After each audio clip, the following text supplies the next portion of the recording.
to if it had been included in the game from launch, and I know there's probably going to be a lot of complaints about this, saying how useless of an update it is, but really it's a small thing, and it's going to make catching Pokemon just a little bit easier so that you're not wasting so many Pokeballs. So pick one: complain about wasting Pokeballs or complain about this update. Just found another Bellsprout and a Pikachu. Who do I start with? About Pikachu.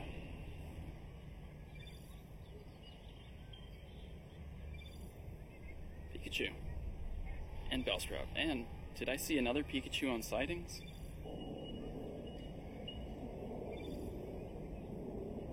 Got it. Man, it's hot today. Right, that's 3 Bellsprouts, and there is another Pikachu on sightings.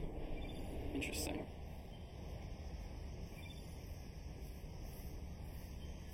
Check it out. Here's another Pikachu, which is weird because Pikachu is also not something that I've seen regularly at this park before. This is interesting because last night, before I crashed the Sylph Road, I got on and checked, and someone had reported this as a Pikachu nest. I'm seeing Bellsprout, but now I'm also seeing Pikachu. So, a lot of people have asked me if it's possible to have more than one species of Pokemon in the same nest. I've never seen it before, but I don't know. This is definitely something worth looking into.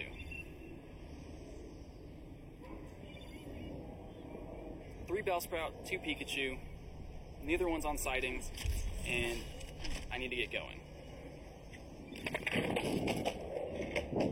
I have to head up into Laurel Canyon. I'm meeting with Bosia again today. We're going to continue talking about that next update, and this one I'm pretty excited about. It's hot in here.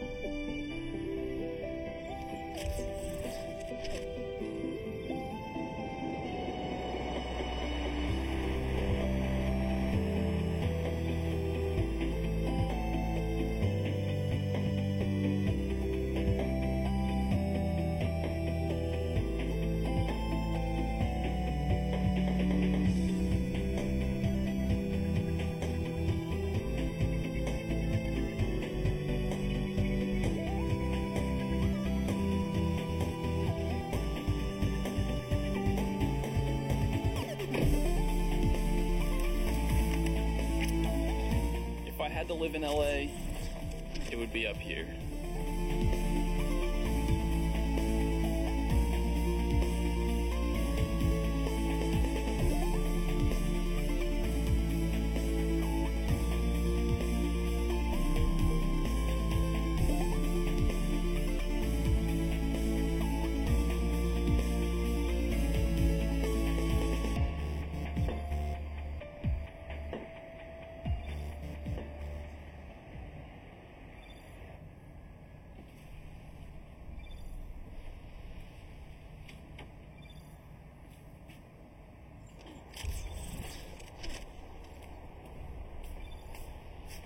Let's talk about the training update.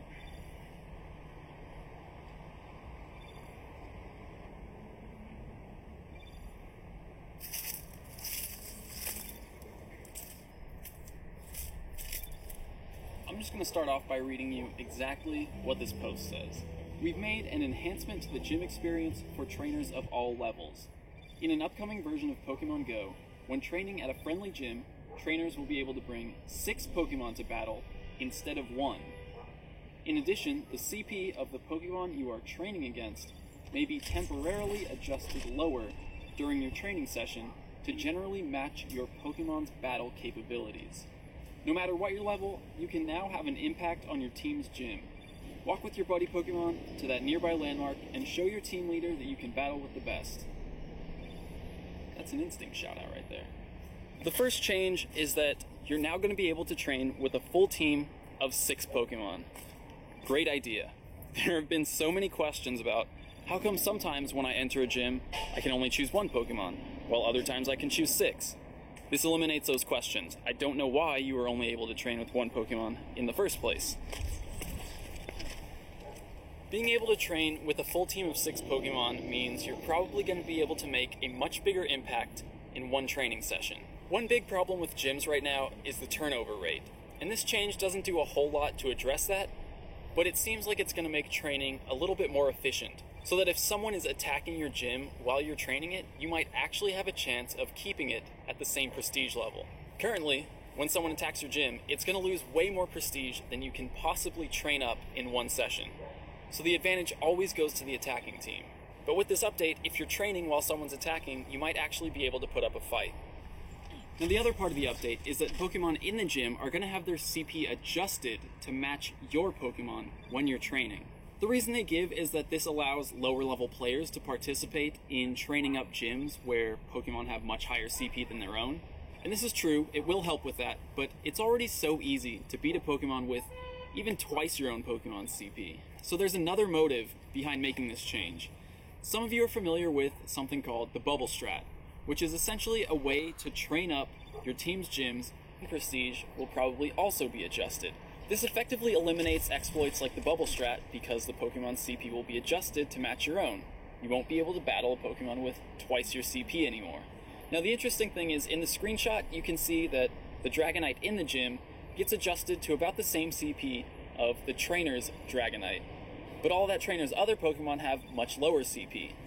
So that brings up the question, how is this change to CP determined? My personal theory is that they'll change the Pokemon in the gym to match the level of your highest level Pokemon. You can see that the 2 Dragonites have similar CP. It's close, but a difference in their IVs would account for a slight difference in CP at the same level. Now, if that's the case, you probably could set up your team to make something like the Bubble Strat work with the new update, but until it actually happens, we won't know for sure. Now, regardless of how the change actually works, I'm excited because it might finally give you a chance to use some of your weaker, lower CP Pokemon to accomplish something meaningful. Now, it's not the necessary stat rebalancing that I've suggested before, but it does mean we might finally get a chance to use Pokemon like Alakazam or Sandslash in battle for a reason, and actually have them be on equal footing, or at least similar footing to what we're battling against. Again, all that's kind of going to depend on how the system actually works, and there's no word yet on when either of these updates are going to be coming to the game. But make sure you're following on Twitter, because I'll tweet it out as soon as I find out the update is live, and I'll definitely be making videos to cover both of these new updates as soon as they're available. Now, excuse me, I need to get back to work.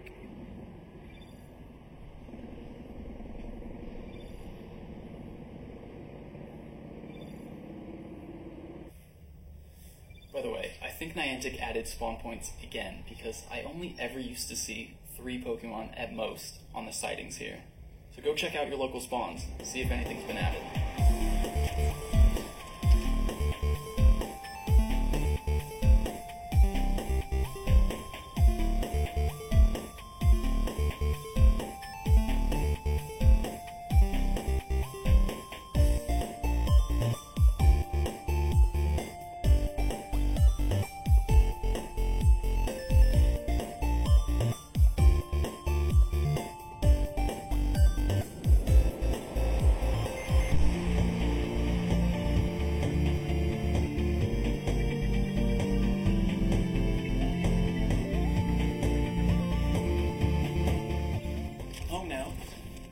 Something to open.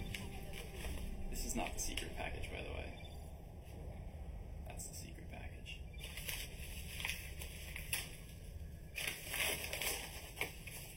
Here's the second Go Plus. I'm giving this away. Check out Saturday, what day was it?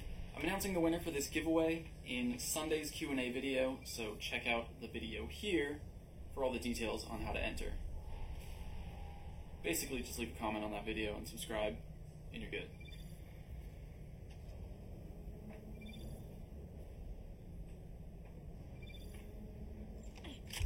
So apparently I really broke the Sylph Road this time.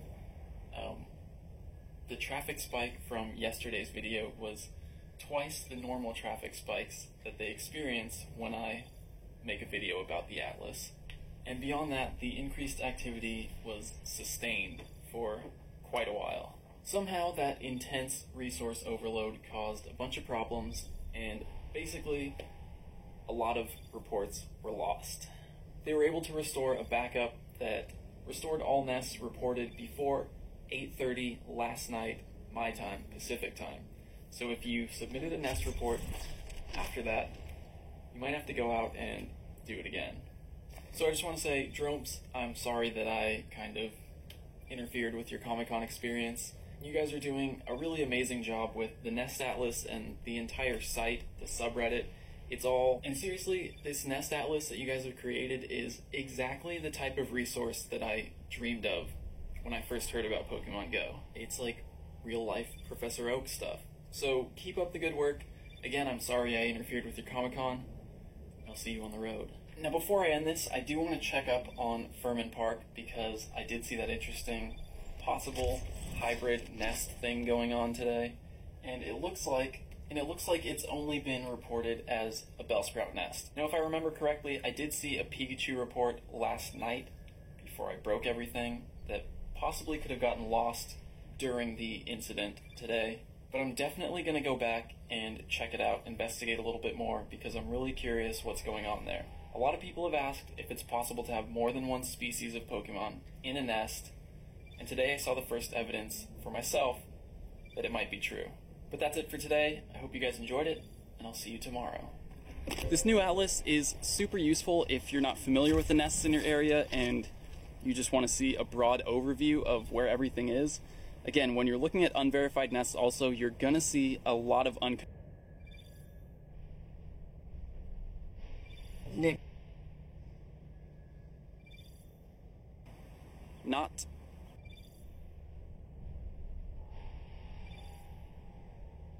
cluster spawn. That's enough proof for me. Honestly, this park doesn't seem so bad. There's a lot of very nice looking people walking around. But let's grab these 2 Squirtles before I run out of time.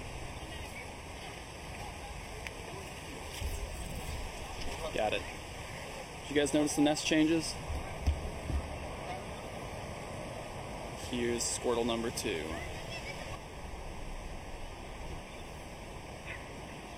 Got it. 2 Squirtles in a cluster spawn. Hollenbeck Park is the name of this park. No more on sightings, but I mean, it's a nice park. It's just dark already. This legendary rail right here. Look at how low this is. I don't skate handrails, but this is a good first handrail.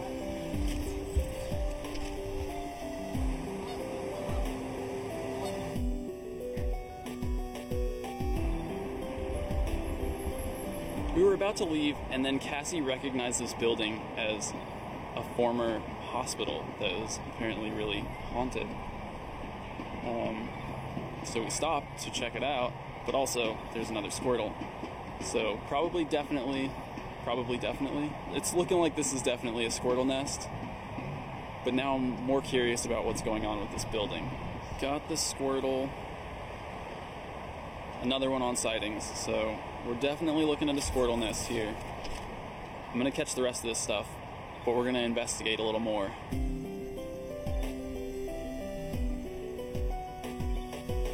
I did a little more research, and this chimney is the former hospital's crematorium, meaning where they cremate or burn dead bodies. There's a ton of different stories about possible hauntings. A bunch of people have reported seeing different things here. It's just kind of creepy that now there's a bunch of people living here, you know? That they just turned it into this senior community, and I don't know.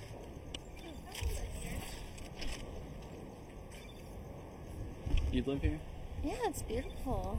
It is a beautiful building. I'd be down to live here too. It's pretty. It's a nest. And it's right across the street from a Squirtle nest. That's true. I like places with history like that. You know, we caught that haunter at Hotel del Coronado. I wonder what's on sightings right now. Just a Diglett on sightings today. Still cool building with a lot of history. Now before we head home and get too far away from the park, I want to update the reports here. You can see that they've now been marked unverified because after the migration, everything's changed. So I'm going to go ahead and pick a report, and I suggest that everyone go out, check your local nests, submit new reports, update the reports, let everyone know what they've changed to because it's going to help out a lot of people. Here's the old Magnemite report. I'm going to click Add My Report and select Squirtle as the new species here. That's not Squirtle. As the new species. Report. Choose cluster spawn because I did see one when we first got there. Continue. Not really any super helpful comments. How about cluster spawn near lake? It's a pretty big lake. I don't know how helpful that is.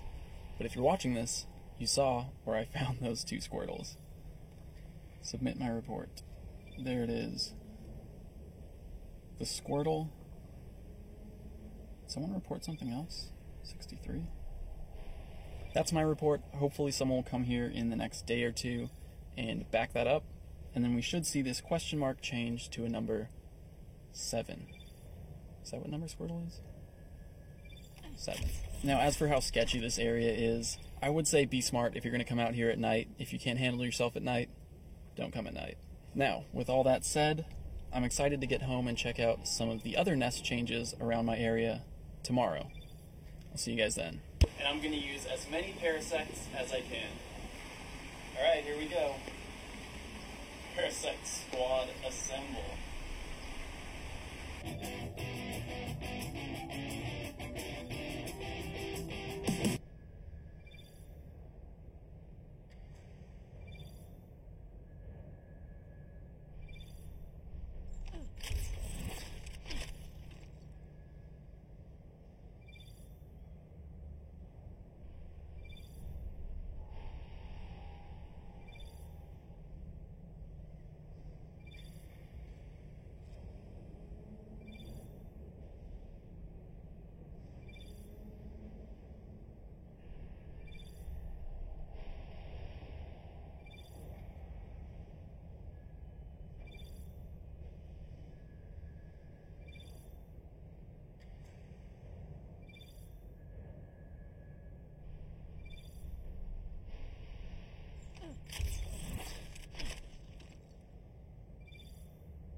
show you what true strength is.